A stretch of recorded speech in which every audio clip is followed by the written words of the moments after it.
Ladies and gentlemen, welcome back. The last time that we watched a Whatifalthist video together, that was the wars of the 2020s and 30s. If you haven't seen that video, go check it out.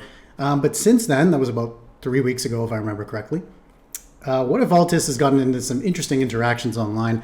He recently did a debate with Vosh, who's one of those breadtube sort of left-wing, I don't want to say populist, but sort of one of those like really hardcore left-wing streamers. I think he streams on YouTube now. He used to stream on Twitch.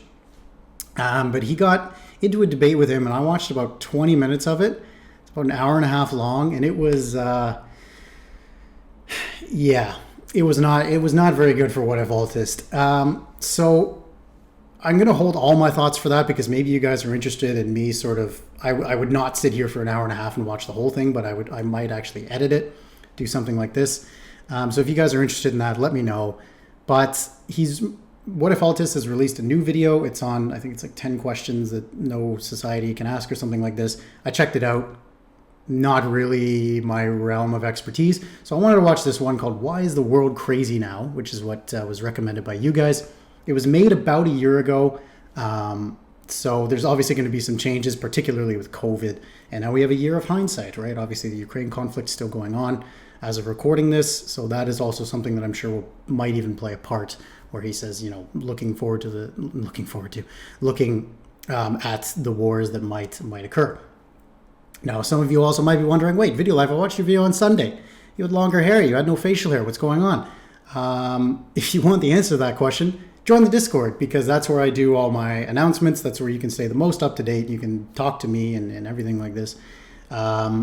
And you can also play Hoi4 games because that's what we do. We host Hoi4 games and that's what I stream.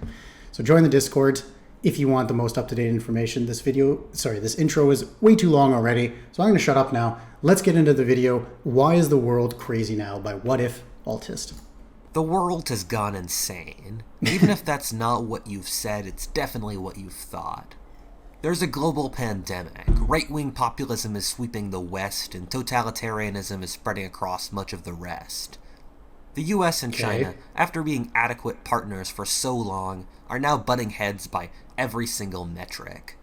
Racial looting and rioting in America. It seems like wars are on the verge of happening and are a collectible item with exchangeable countries like Turkey, Iran, France, the US, China, North Korea, India, Pakistan, etc. The global climate... So, first off, I'm going to get that out of there so it's not sitting there the whole video. Second off, I've already talked about this, his wars of the 2020s and the borders of the 21st century, so I'm not going to get into that too much, but I think a lot of these are very oversimplified. These sort of wars that he says they're going to pop out. He's got a real fetish with Turkey, and that's one that like is always talked about here. But yeah, I'm not going to delve into this map. Go check out that video if you haven't seen it. Pakistan, etc. The global climate is getting worse at a rapid pace. True. For most of us in the West, the world seemed so secure until several years ago, and then everything fell apart with little explanation why. So many things went wrong at such a rapid speed that seemed completely unrelated. The truth is that you could have seen the coming crisis if you knew where to look. In my opinion, most of the issues the world is currently facing are due to 4 root causes. These are things that aren't really under anyone's control that operate over hundreds of years. It's so emotionally satisfying to believe that your one enemy, hopefully with a name with 1 or 2 syllables, is the one to blame for all the world's ills. The Jews, the right, the left, Islam, China. Well, in reality, these are all players struggling in a harsh world outside of their control. Yeah, I'm glad you mentioned that because that's a lot of history, right? Is to look at one thing, right, and sort of blame that for all your ills. But you know, it's complicated. The world is complicated. It's getting more complicated. It's interesting that he said the crisis, which is, well, what crisis is he pointing to specifically? I'm just briefly reading this. Okay, so he's talking about history. Background is history. This comes with certain disadvantages when it comes with dealing with the present and future, but it comes with some immense advantages. I'm used to seeing the world over massive periods, and so I can see what makes our era of history special and not so special at the same time. Sure. I'm going to try to use the past to explain the present and what direction we're currently headed in. A final thing. See, but one underlying issue with using the past to try and predict the present is well, it's exactly that. It's the past, right? And so many, and this is one point that I just hammer home constantly in his wars videos, is that there was one pointed out that I remember there was some graph, and it was like there was a certain amount of conflicts, and they were large conflicts, and then since then there haven't been any global scale conflicts since World War II, and the reason why is that it comes down to nuclear weapons, right? And you just can't look at the past and to say, oh well, this happened in, I don't know, the 1800s or whatnot, and it looks similar now. I've read some comments online that the world is looking like World War One right now, pre-World War One, which is a ridiculous comment. If he talks about that, I'll get more into it.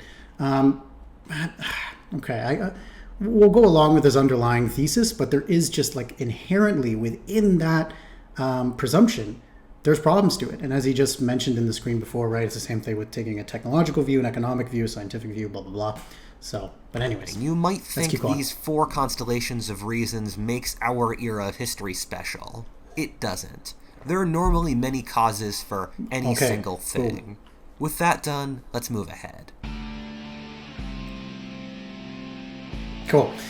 So yeah, let's see what he gets into. 4 main reasons.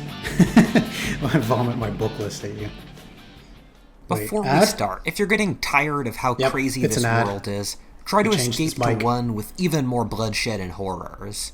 This video is sponsored by Raid Shadow Legends, a fun So there's one thing I love. I understand that man's got to pay his bills. I get it, but man, there's always just something funny about his ad breaks, because he's talking about, philosophy and decadence and wars of the 20th century and the 2030s and overpopulation and demographics. And then he talks about Raid Shadow. Start fighting epic battles and just crushing always funny. All right, let's get to it. Reason 1, population growth. Of course. This is the one biggest variable here by far. We've seen an incredible explosion in global population in the last 80 years. The world's population in 1940 was 2.3 billion, while today it's nearing 8 billion. By historic standards, the world's population only passed 1 billion in the 19th century. In the 1960s and 70s, there was immense worry about mass starvation. Many experts predicted that by 2000, the world would be experiencing crippling famines. This was entirely blocked by the Green Revolution and the development of GMOs, which resulted in a skyrocketing of food production, and so the world today is the best fed and richest it's been in all of history by a vast margin. Yeah, absolutely. And if you're interested in the author Steven Pinker, he talks a lot about this, and he talks a lot about progress in one of his books called Enlightenment Now.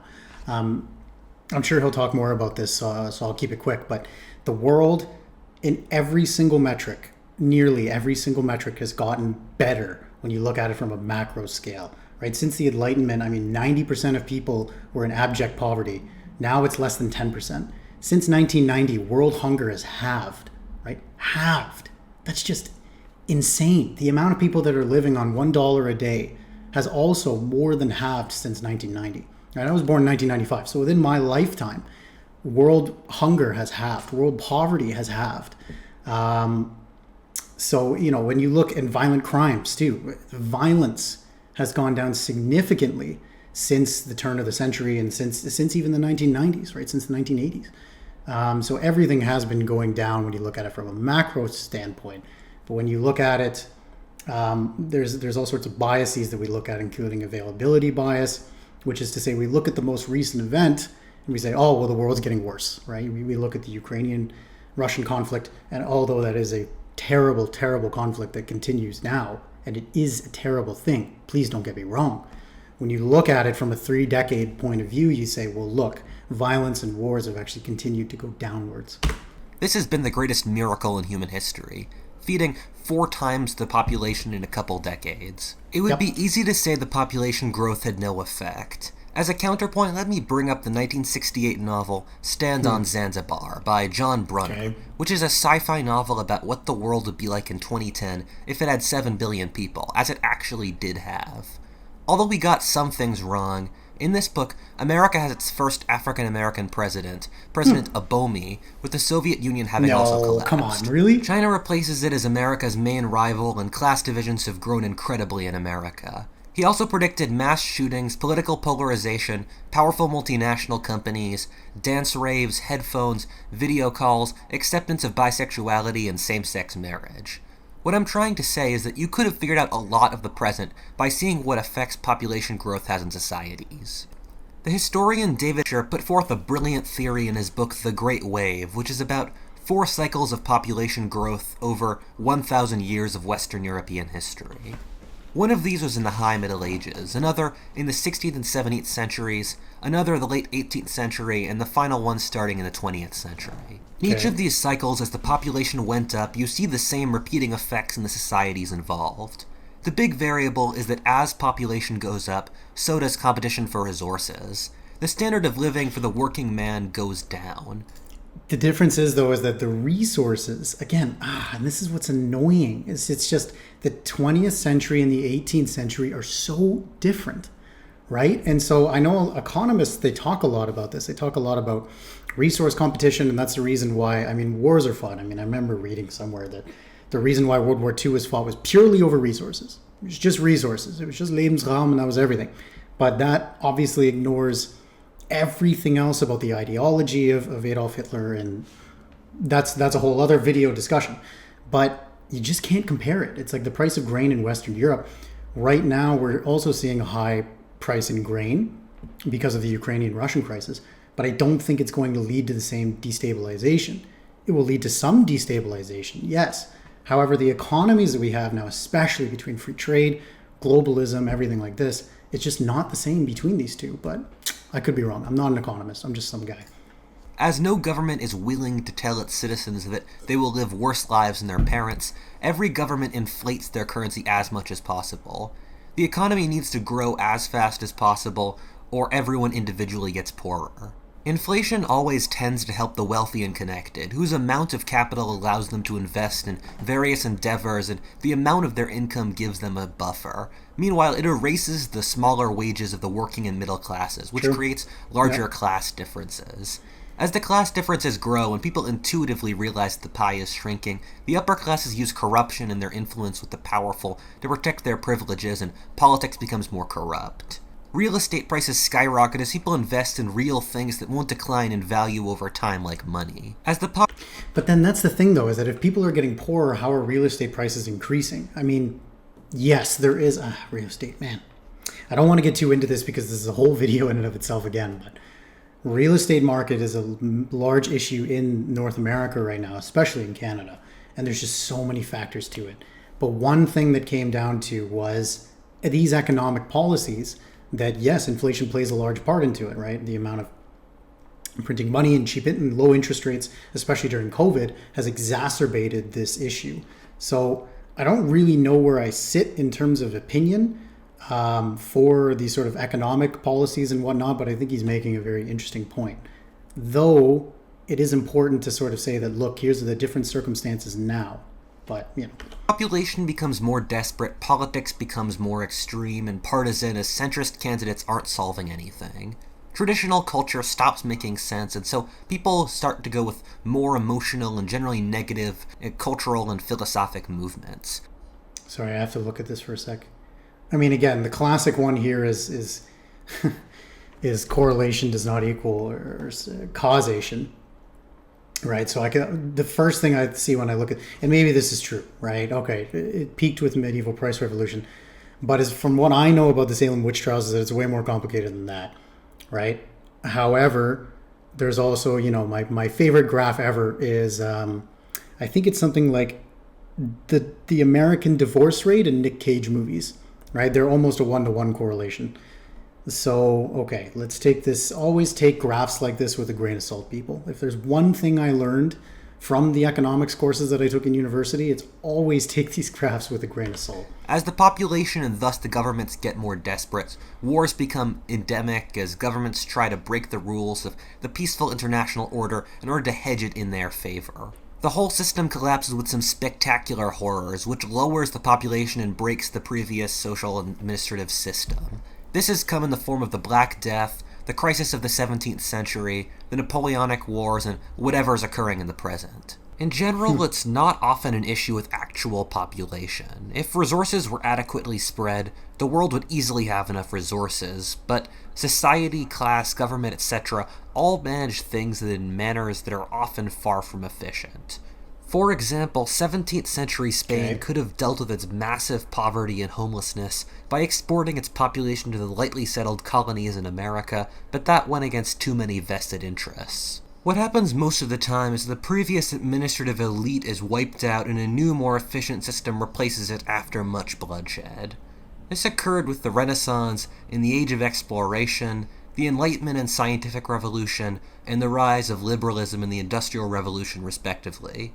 However, this may be biased towards Western Europe. The ends of cycles have been far less optimistic in other parts of the world. In Eastern Europe, the new forces that replace the old are often just more repressive, and in China, little is learned from cycle to cycle. And even as he just said, with Germany, because this is one thing that I do know about, is that the 1868, I want to say, liberal revolutions were crushed. Right? As is so often, a lot of these liberal revolutions were crushed. As well as I can think in Britain, sort of Oliver Cromwell, right, declaring Britain to be a republic, if memory serves. So it's not always that they're just born anew, it's that there's a lot of resistance, there's back and forth, and I would think that if you were to look at every country out there, right, that's not a narrative that can be applied onto every single country in Europe, but hey. Although very few people are starving in the world today, there is struggle due to population growth and resource limitation. We see this in a skyrocketing worldwide prices for real estate. The many water wars that are on the verge of occurring, whether between India and China or Ethiopia and Egypt, among others, or even the global competition for labor that's led to a decline or stagnation of median standard incomes in the first world. Similarly, in each of these cycles, a triggering climactic shift has tended to trigger the final collapse of the previous system. In the last 3 Western cycles, that was the mini Ice Age, entering its harsher phases. The French Revolution, Black Death, and crisis of the 17th century were all kickstarted by freezing harvests that left the population decrepit. A similar conclusion could be drawn about global warming, which has already resulted in political instability in the Middle East and the Sahel region. True. Climate change was likely instrumental in the formation of ISIS, for example. What? The region had the worst drought? Okay, again, this is another instance of, sure, that probably played a part, but to say that it's the cause of ISIS, okay. China's damming up of India's river system, including the Ganges. I also read a comment on this that someone wrote in the Wars of 2020s and 2030s one, is that it's not as bad as it seems. There's way more resources than is alluded to for this particular damming situation.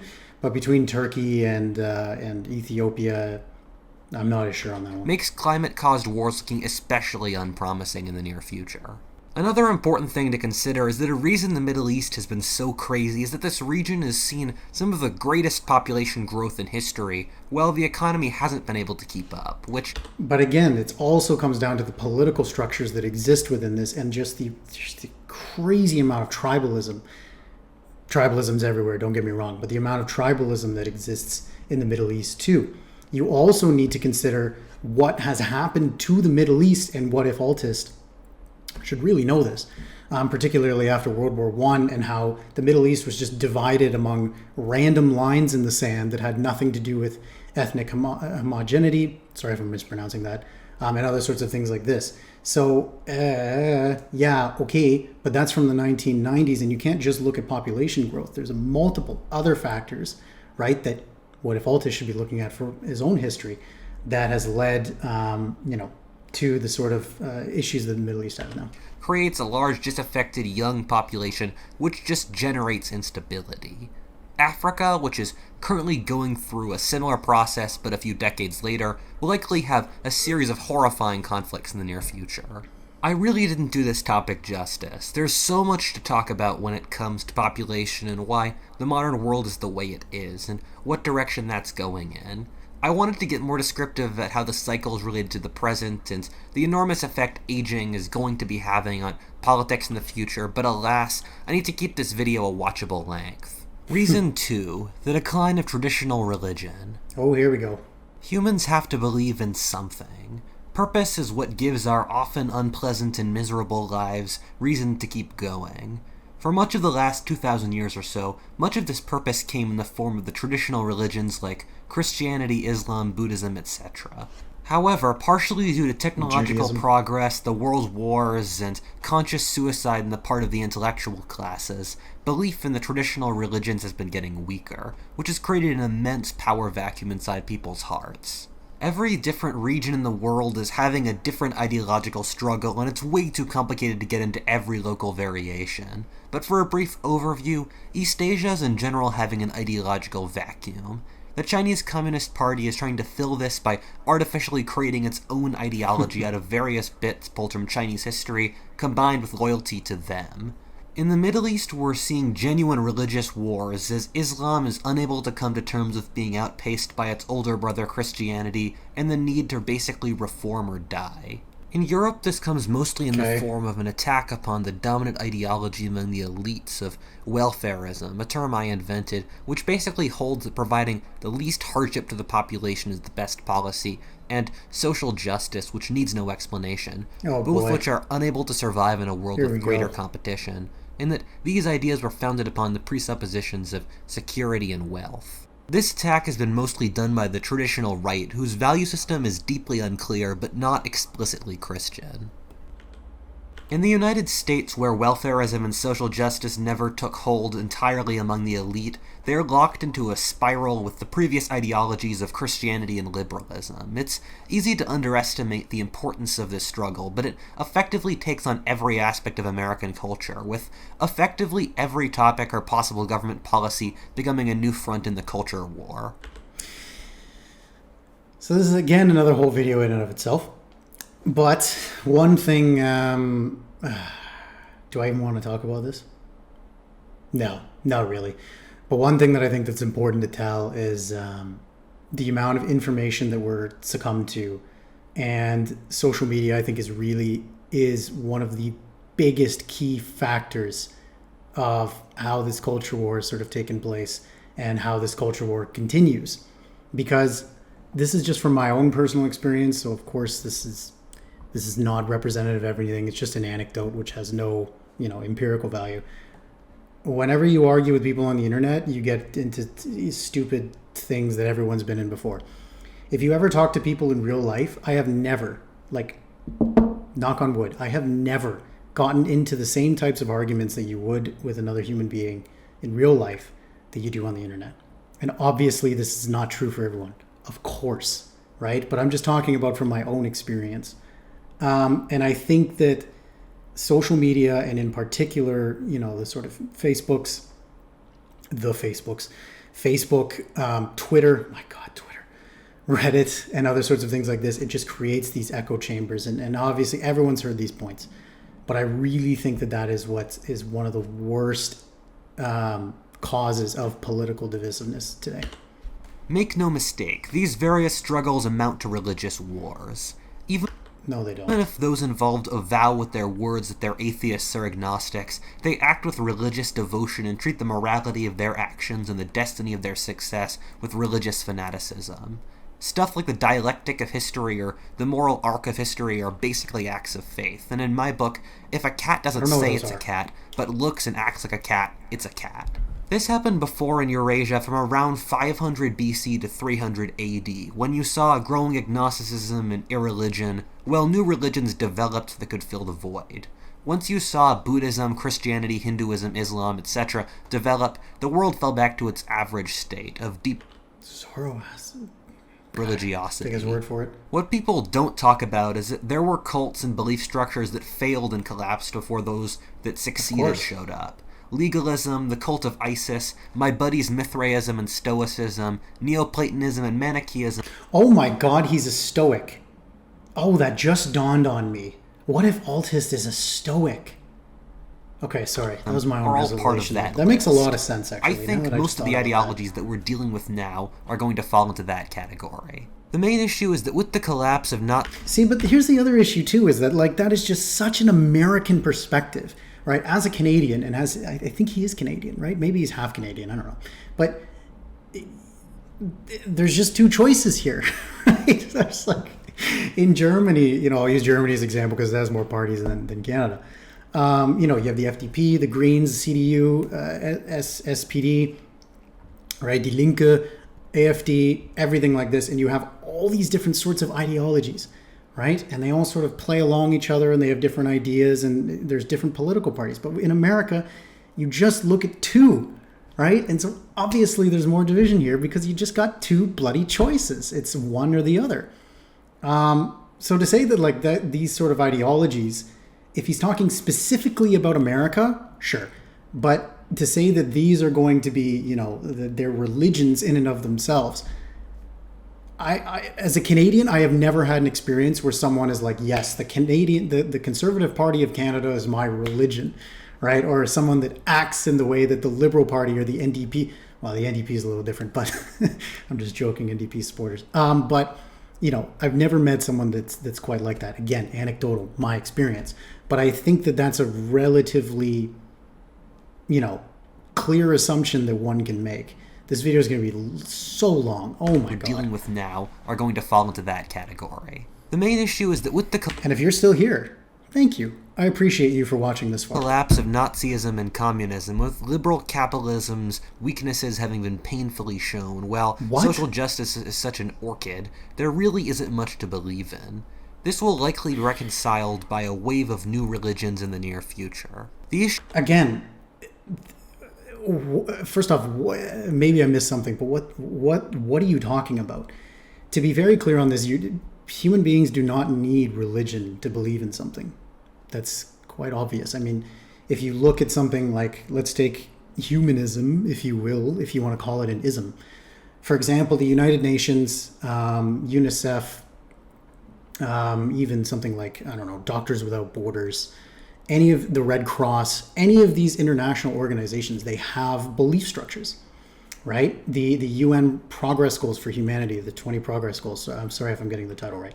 All of these institutions, and yes, they are just institutions, but these are a structured way that I can say, look, these are their tenets, if you will, just as the Catholic Church is an institution and has its tenets.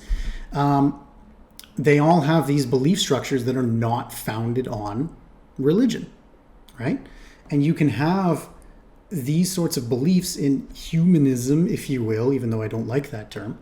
You can sort of have these beliefs in the greater good and working for humanity and all these other things that some religions espouse, and you do not need religion for that specifically, right? Sorry if I'm misunderstanding him here, but to me, that's what it sounds like he's saying.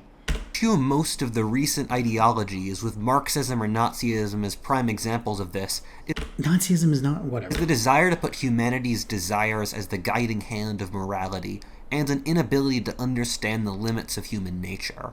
In every single regime where morality is being decoupled from an abstract, and whatever is good is in the hands of whatever people say it is, there's always been mass death or complete ineffective apathy. We saw this with the Nazi... Okay, wait, sorry guys. I gotta say... Let me hear that again. By a wave of new religions in the near future. Okay. The issue of most of the recent ideologies, with Marxism or Nazism as prime examples of this, is the desire to put humanity's desires as the guiding hand of morality, and an inability to understand the limits of human nature. In every single regime where morality is being decoupled from an abstract, and whatever is good is in the hands of whatever people say it is, there's always been mass death or complete ineffective apathy. We saw this with the Nazis, communists, Qin Dynasty China, and revolutionary France in the first category, while post-war Europe, the Hellenic states after Alexander, and modern Russia are in the second. The reason these ideologies are so popular is they give the classes that lead them, mostly intellectuals, an immense ego boost and source of power, since it gives them control of morality, lets them change society how they wish by giving them the reins of control over society. This is why Marxism will continually be popular, even though on a factual basis, it's been a complete failure. To survive as a civilization... Okay, first off, Marxism as a factual base being a complete failure. What a video here, eh, guys? Not a complete factual failure, and obviously, I'm not sitting here as a Marxist or as a communist or anything, but if you read right? If you read Marx and his critique of capitalism, pretty on the ball, right? He's got some fantastic critiques of capitalism. That's why his work has lived on for more than 100 years. And overall, I don't know if I'm missing something, but he is making no sense to me right now. I'm sorry if I'm missing something here, but I really don't understand this one. Leave a comment below. Please help me. Leave a comment below with the timestamp being like, hey, I know what the hell he's talking about. If you can, please let me know. And prevent the errors of the 20th century from repeating, we will have to reconcile abstract morality with our inability to prove God, and thus likely inability to continue to design a philosophic system with him as the center in a world that demands scientific proof for things. No. This will likely come in many forms that I will have to make a video on at some point. I'd Islam love to and American see it. Protestantism are very adaptable, and I could easily see them reforming in the near future. Other religions that seem far too wacky to seem realistic now will likely appear in the next century or few. I haven't even touched on the personal stresses involved. All right. Life is hard, and it's much harder without a clear value system to justify all the suffering involved. When the only reason to live is money and sensory pleasure, as many people believe today, when you don't get those things, your life is meaningless. And again, human beings can create their own meaning without having the tenets of a religion, right? They don't have to have this specifically. The meaning from your life can come from you yourself, right? It doesn't need to be dictated by God, or as I said before, the 20 principles of the United Nations, right? It can be dictated by you, and that's the beautiful thing about it. But I've talked a lot about this topic. We still have 10 minutes to go. This is going to be like an hour-long video. Let's keep going. This is the big reason why, on a national level, there's so much unsustainable debt-based economic growth, since few nations really have any values or greater goals to chase rather than money. Number 3, the dislocations of the information revolution. I'm just going to stop. Jesus. In our lifetime, he's like really going far. I almost disagreed with everything he said there, but I don't agree with him there at all. I'd love to debate this more in the comments, right? Like I said, write a comment that says, I know what the hell he's talking about, and we will debate there. One of the greatest technological revolutions ever. I don't need to tell you about it because you've seen it. Yeah, of course. I personally think that it's for the better, but of course I would. I'm Gen Z, and so I'm dependent on stuff like GPS to get around and YouTube recommendations. Yeah, I have a feeling that music, Whatifalthist is like 22. Run an extremely niche business that could never have existed in any other era. A professional taxi driver who lost his relatively good job due to Uber probably disagrees. This currently reminds me of 2 eras in history. The first, which was very cleverly shown by historian Neil Ferguson, is Europe after the Gutenberg press. The rate of growth in the publishing of information has grown in roughly similar proportions after the invention of the internet and the printing press. The invention of the printing press let people with similar ideological views congregate and created new ideologies like Protestantism. People like to think that with greater access to information, people get more tolerant, which isn't true. People in general read what they want to read, and so it lets radicals congregate, which is part of what resulted in the political polarization of the early modern period. A very similar thing is... And right here, right, when was Facebook invented? Right, and you can see the shift to the right. It's happening online today with people of different political positions. Something else very important that TV started and the internet continued is that it lets people in poorer areas realize how much richer people in other areas are.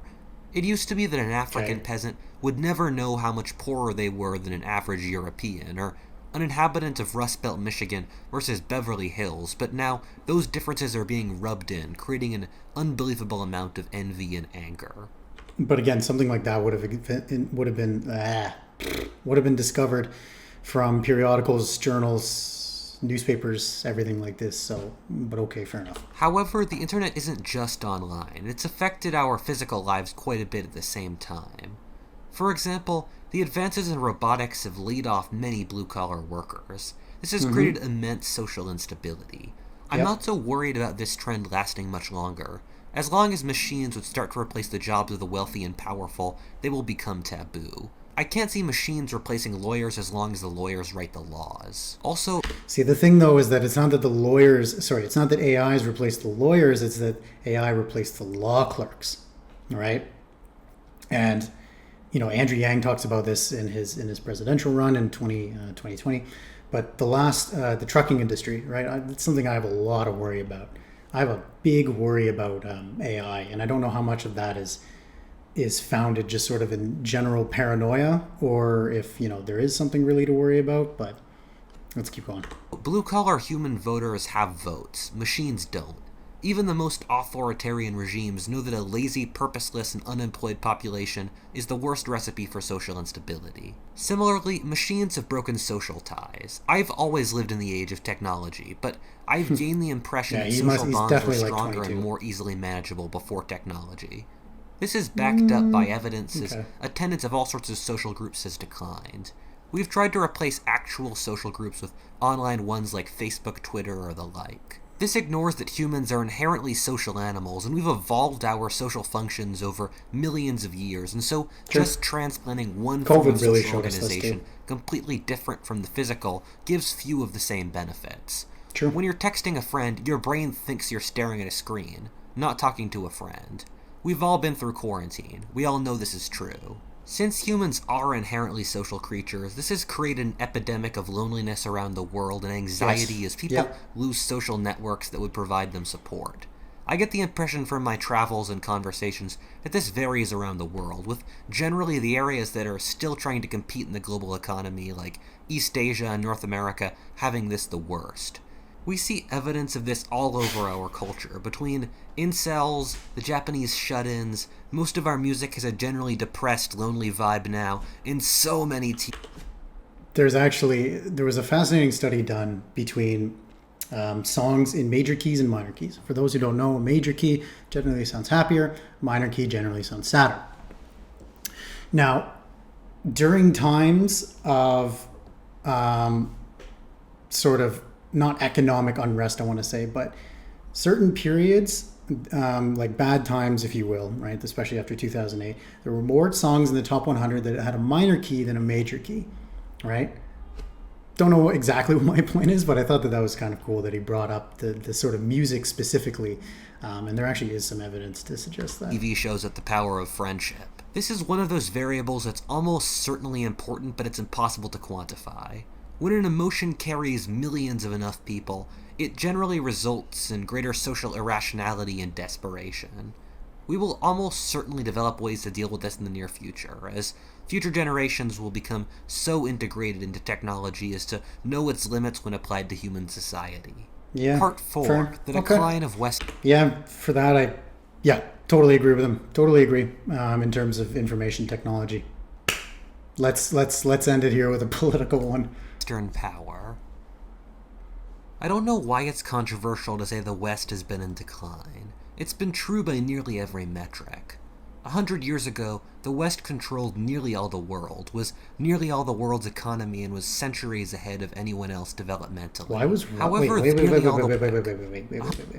Why is the areas controlled by the West in 1939 Russia? Why Russia? Okay. Even something like Mexico too? Peru, Argentina, Brazil? Okay. 100 years ago, the West controlled nearly all the world, was nearly all the world's economy, and was centuries ahead of anyone else developmentally. However, then the European... Alright, not centuries, come on. ...powers killed each other horrifically in the world wars, while Russia turned it in itself, which meant America was the only Western power remaining. The West decolonized, while America, fearing the Soviets and communism, became a superpower, policing the world's oceans and trade routes for free, and ushering in a golden age of personal freedoms, wealth, and technological progress. A big issue I run into when I try to debate what the future will be like with other people is that they don't understand that this post-World War II golden age is a bizarre aberration.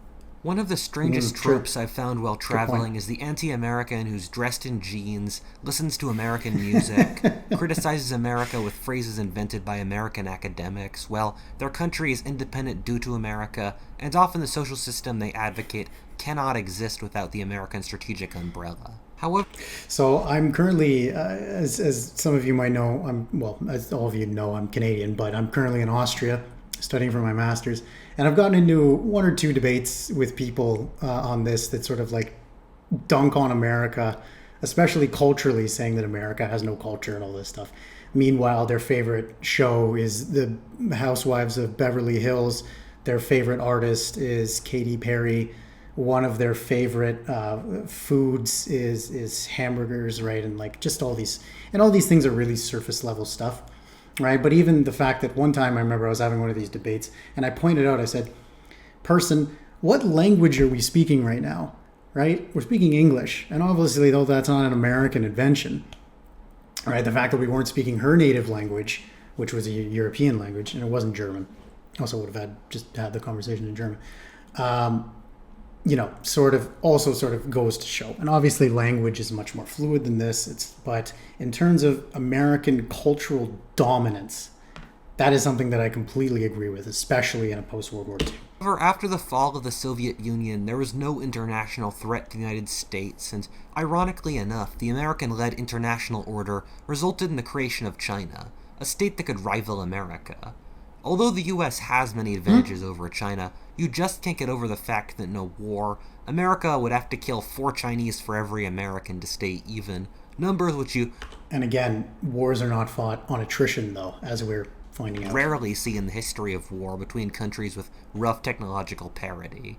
Similarly, considering China's current industrial output, it would almost certainly outproduce America in military materiel. In 1996, Sam P. Huntington wrote a book called The Clash of Civilizations, in which he posited that the dominant political struggle in the world in the new millennium would be that between different civilizations. The hell It is sounds this sort of map? suspect and abstract, but the amount he predicted correctly with that paradigm is shocking. He predicted China's What was that? militarism, Whatever. Islamic terrorism in the West, crises over immigration, an American alliance with Vietnam and India against China, Already went Iran there. and North Korea trying to get nuclear weapons while Russia trying to re-expand into Eastern Europe. The really big force now is that America is pulling out of much of the world's politics, since without communism's international threat and America becoming oil independent, it is little reason to police the whole world. This is an incredible example of availability bias, right? And this comes down to the most recent event, right, which was Donald Trump's presidency and him being a populist and pulling out of all these things. But what happened? NATO, they're still in NATO, right? A lot of the U.S. bases, they're still in Germany, they're still in the Baltics, they're still helping out Ukraine, they're still in the Middle East, right? There was obviously that tragedy with them pulling out near the Turkish region that happened a few years ago. But not much of that has really changed. America is still policing the world. There is still an incentive to it. And as we've seen with the Russia-Ukrainian crisis, that incentive is still there, as we saw the European powers really fall in line sort of with what the USA was doing and having the USA sort of dictate those policies. Looking at you, Germany, with your 5,000 helmets. Peter Zeihan's book, The Accidental There he Superpower, is. is an interesting summary of this. Since World War II, this has basically frozen borders in place, even in areas where they make no sense, like Africa Notice the Middle East here. or the Middle East. For example, if a wannabe Napoleon seized power in Kenya, started to build up his military and invade his neighbors, America would stop him. This seems to be stopping now as America pulls back into its strategic self-interests, which is why countries like Turkey, Russia, China, and Iran are now expanding their influence so rapidly in every direction. This is the origin of many of the world's conflicts today, as the US is effectively leaving any area that's not in the first world or Again, in the Americas, and it's not, though. people need to figure out an actual sustainable balance of power. I'm not actually saying the US is a power in decline, merely one retrenching. It seems likely the US is going through an exceptionally painful period of transition and self-examination, as it has several times before.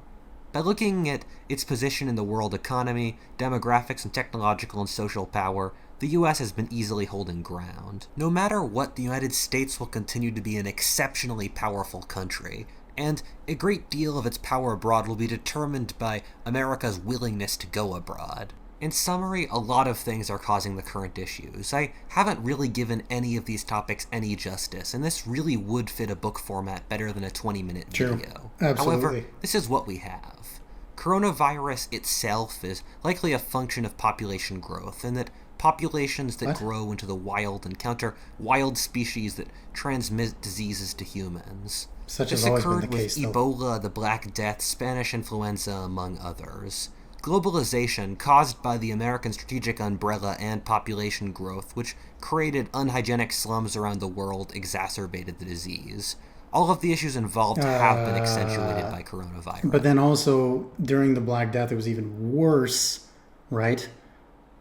So I don't really understand his point there, but I digress. I think the perfect encapsulation of many of these variables is the American school shooter.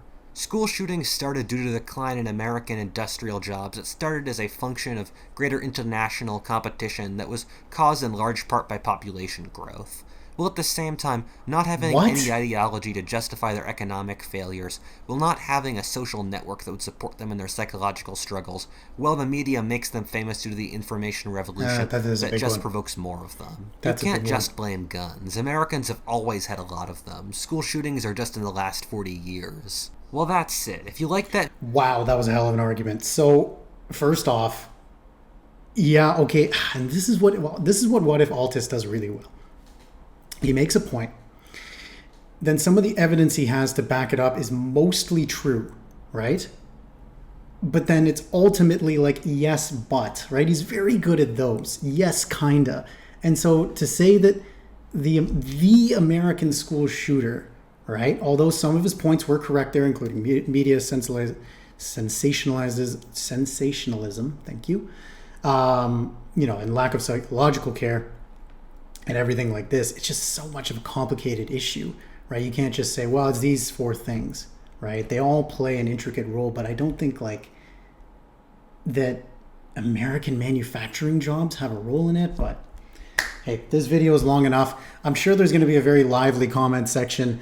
Please do write what you thought, because I'd love to talk to you guys more about this. This was a very long video. This is a very intense video. There's a ton to talk about. I thought the most interesting parts for me were the one for religion. I had no idea what the hell he was talking about during some parts of that, but sometimes he's pretty difficult to understand and follow. So yeah, if you made it this far, thank you all very, very much. And yeah, let's just get right into the comments. Let's go from there. Write what you thought. Let me know. Thank you all, and I will see you guys in the next video. Bye-bye.